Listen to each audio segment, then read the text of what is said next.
segundo Lucas.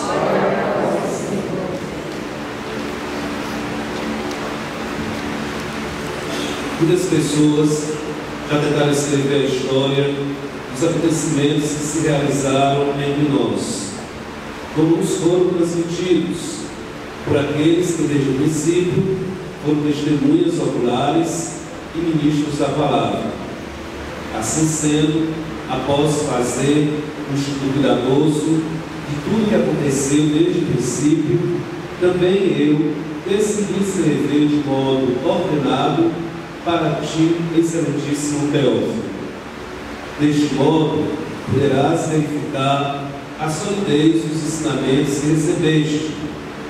Naquele tempo, Jesus voltou para a Galiléia com a força do Espírito, e sua fama espalhou-se por toda a redondeza. Ele ensinava nas suas sinagogas, e todos o elogiavam. Veio à cidade de Nazaré, onde se tinha criado. Conforme seu costume, entrou na sinagoga no sábado e levantou-se para fazer a leitura. Deram-lhe o livro do profeta Isaías. Abrindo o livro, Jesus achou a passagem em que está escrito: o Espírito do Senhor está sobre mim, porque Ele me consagrou com a unção para anunciar boa nova aos pobres.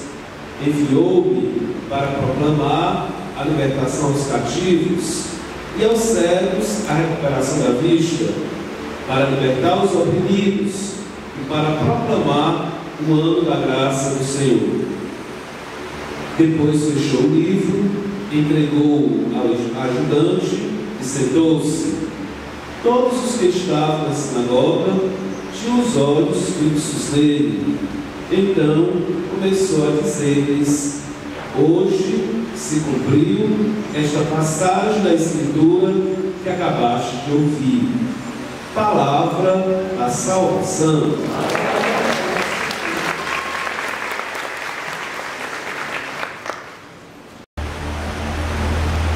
Para a comunidade, antes de nós entrarmos na reflexão própria dos textos, eu queria falar algo assim que parece estranho. Eu queria falar sobre a questão dos sonhos. Nós temos uma profecia lá em Joel, o profeta, que nos tempos messiânicos o Espírito de Deus iria ser derramado e iria conceder sonhos e visões ao seu povo. E através desses sonhos e dessas visões, Deus iria revelar também o seu plano de amor para o povo de Deus. Nós temos nessas Sagradas Escrituras alguns momentos interessantes sobre essa questão dos sonhos. Nós temos o famoso José do Egito, que tinha o dom de interpretações, e quando o faraó teve aquela visão do sonho das vacas gordas e das vacas magras, nem o sábio do Egito conseguiu interpretar, mas José teve a interpretação e acabou sendo o primeiro ministro lá do faraó para preparar o povo do Egito para o tempo de seca. Depois nós também temos o grande Daniel. Daniel também tinha um dom de interpretar sonhos. Nós temos também o sonho de Nabucodonosor, como é revelado lá no livro do profeta, e que também os sábios não tinham a compreensão de que significava aquele sonho. Nabucodonosor queria saber do sonho, ele não dizia qual era o sonho, queria saber qual foi o sonho que ele tinha tido e queria a interpretação do sonho.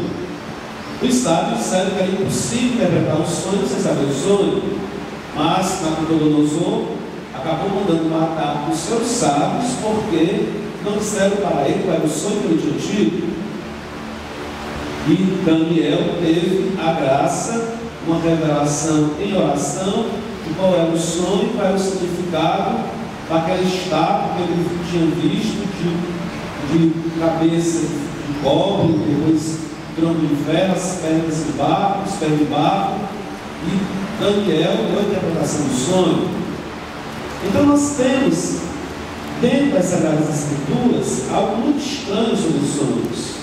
Até mesmo ao início do Santo Evangelho, ou do Novo Testamento, do Evangelho de Mateus, nós vemos que São José também é orientado através dos sonhos sobre como ele deveria responder àquela situação de conflito que ele tinha. Mas também, nas Sagradas Escrituras, nós temos a orientação do cuidado que nós devemos ter nos sonhos.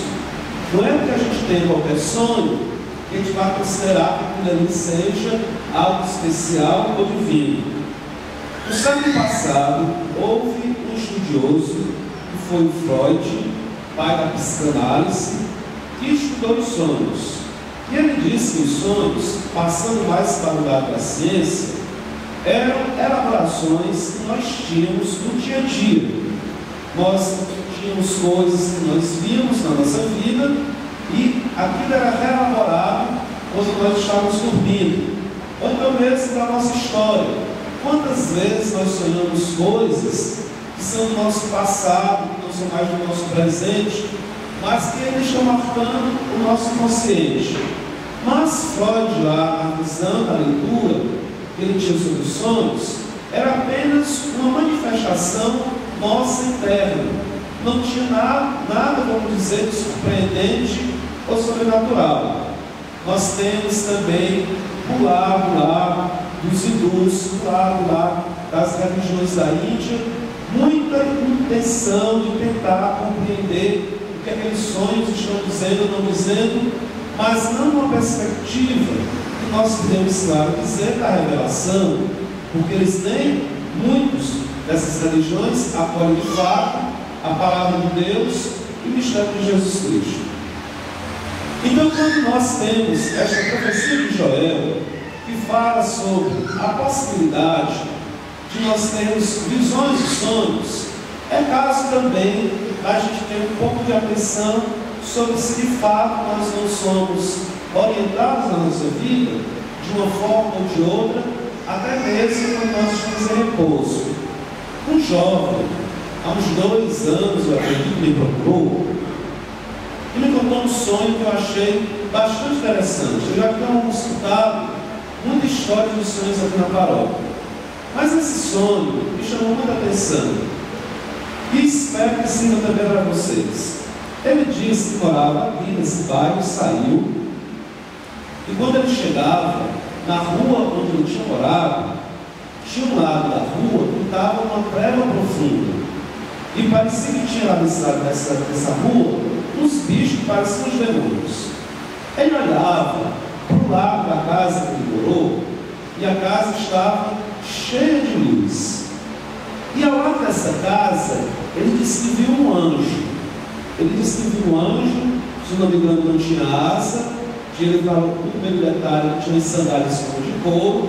Ele disse que prestou muito bem atenção nas sobrancelhas do anjo, porque ele disse que tinha um olhar assim muito penetrante. E o anjo começou um diálogo com ele, um sonho, muito interessante esse diálogo.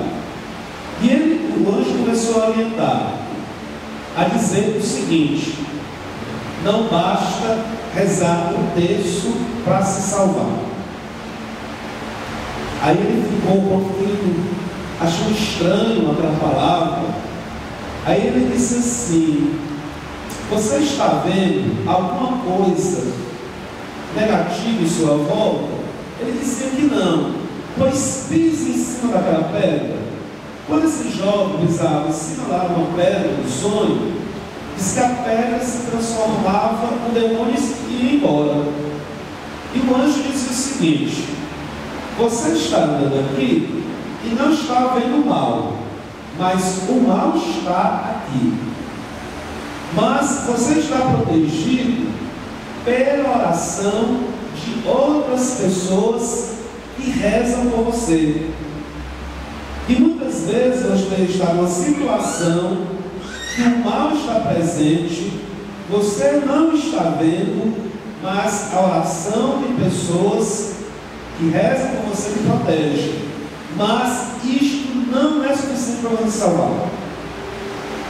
E ele perguntando ao anjo: o que é que eu preciso então fazer mais para me salvar? E ele disse: acorda. Esse sonho eu achei muito interessante por diversas coisas. É claro que a oração do texto, como Nossa Senhora nos pede, Fátima, é importante para a nossa salvação. Me lembro que ela dizia lá para Francisco, que Francisco, para se salvar dos pastorinhos, como eles viveram de penitência, e como nós, Igreja Católica, Humanidade, devemos ao testemunho daquelas 3 crianças, e depois também de Lúcia, que já faleceu já idosa. Então é claro que eles não ficaram só na oração do texto. A oração do texto era algo importante, uma força, um apoio, porque quem reza tem toda uma proteção, quem reza o texto tem toda uma proteção de Nossa Senhora, mas a gente precisa também seguir a expiação que Nossa Senhora vai nos dizendo, e como nós, como filhos de Nossa Senhora, precisamos viver.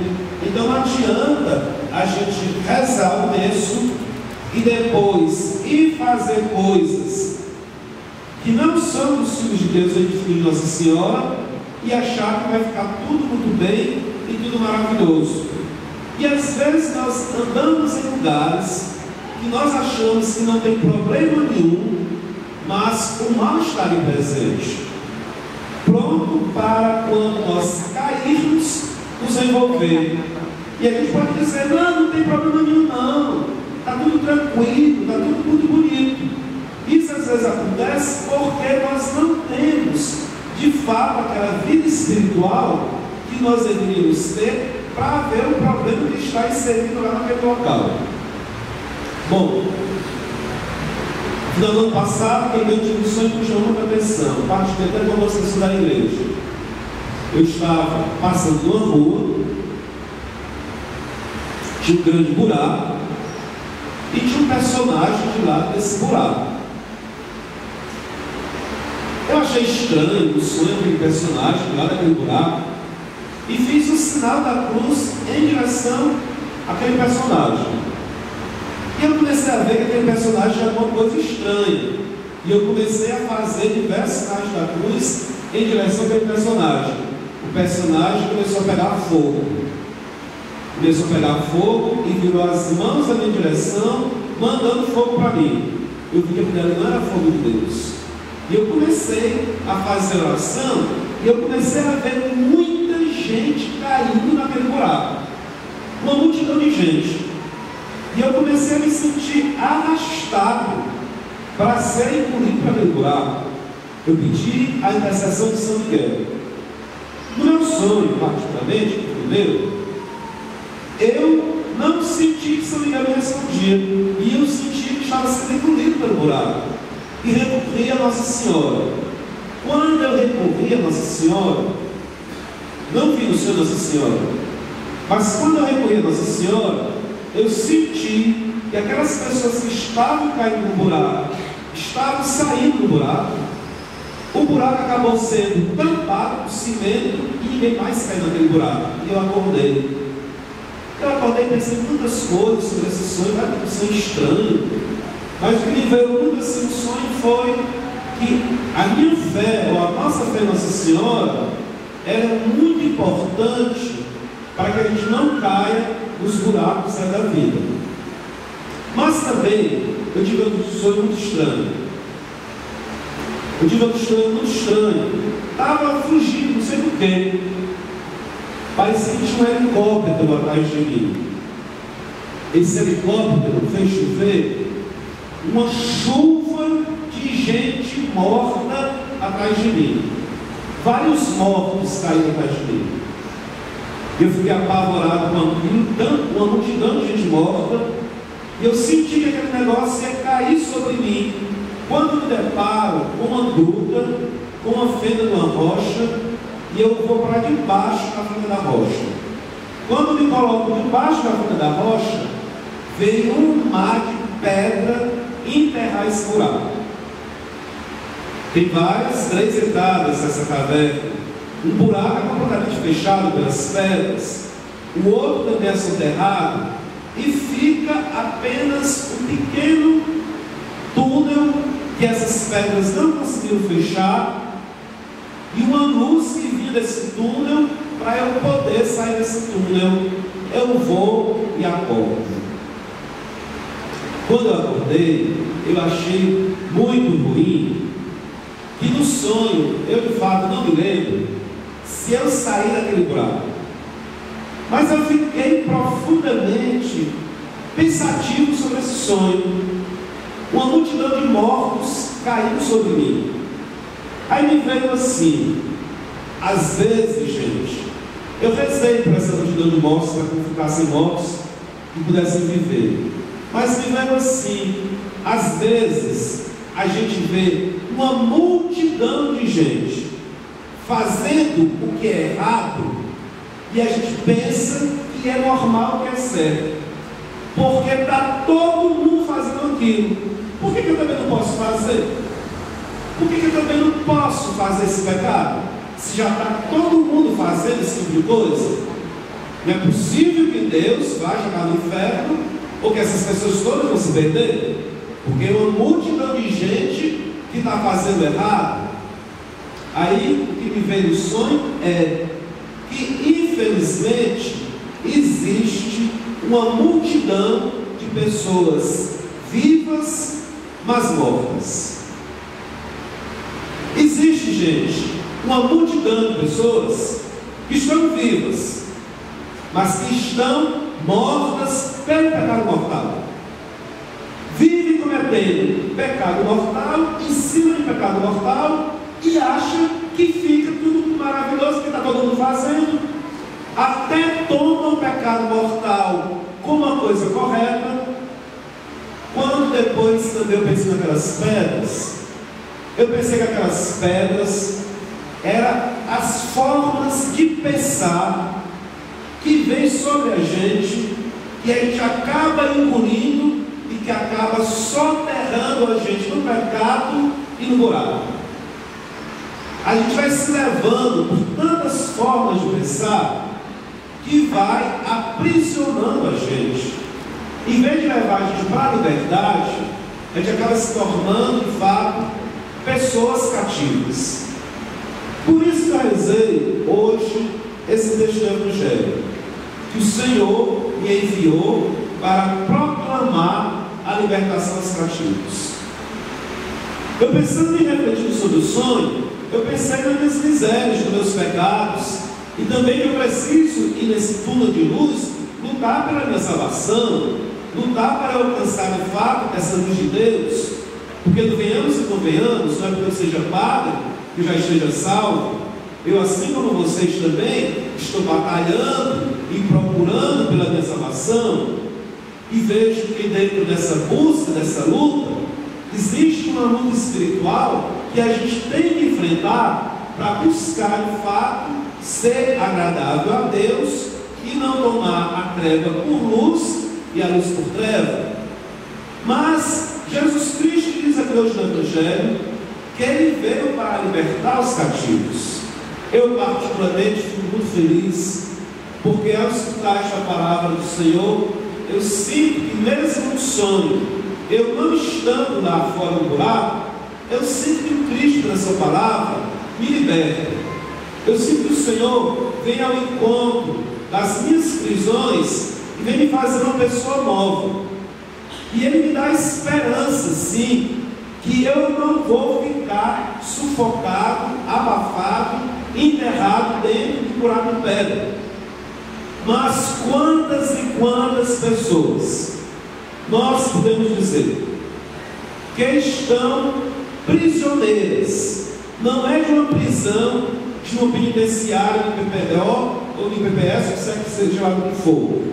É uma prisão interior, é uma prisão psicológica, é uma prisão mental, é uma prisão espiritual. Quantas e quantas pessoas estão presas e pensam que nunca mais conseguirão alcançar uma vida sadia mentalmente, uma vida sadia espiritualmente, uma vida sadia também fisicamente. Penso até que vão viver o resto da vida prisioneiros.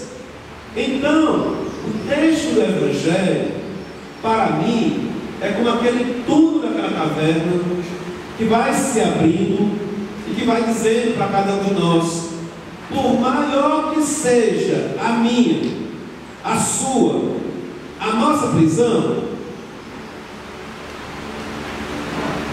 o Senhor haverá de nos libertar. O Senhor nos liberta. Não existe cadeia nenhuma, prisão nenhuma, não existe pecado nenhum, situação de cativeiro nenhum que o Cristo não possa libertar. Mas para o Senhor libertar, a gente precisa, pessoal, procurar ter fé, ter esperança e buscar, porque senão a gente acaba de fato afundando. Por isso é importante a gente ter esperança no Senhor, a gente ter fé no Cristo, a gente confiar no seu amor, na sua misericórdia, porque Ele entende também a nossa natureza, os nossos limites, a nossa situação. Mas apesar do Senhor entender os nossos limites e a nossa situação, o Cristo não quer que ninguém fique cativo dos seus próprios pecados, dos seus próprios erros e da sua própria história. Então hoje nós temos muitos motivos para celebrar nessa manhã. Nós temos muitos motivos para celebrar. E o Senhor haverá de fazer de cada um de nós uma pessoa nova e verdadeiramente livre. Louvado seja nosso Senhor Jesus Cristo. Professando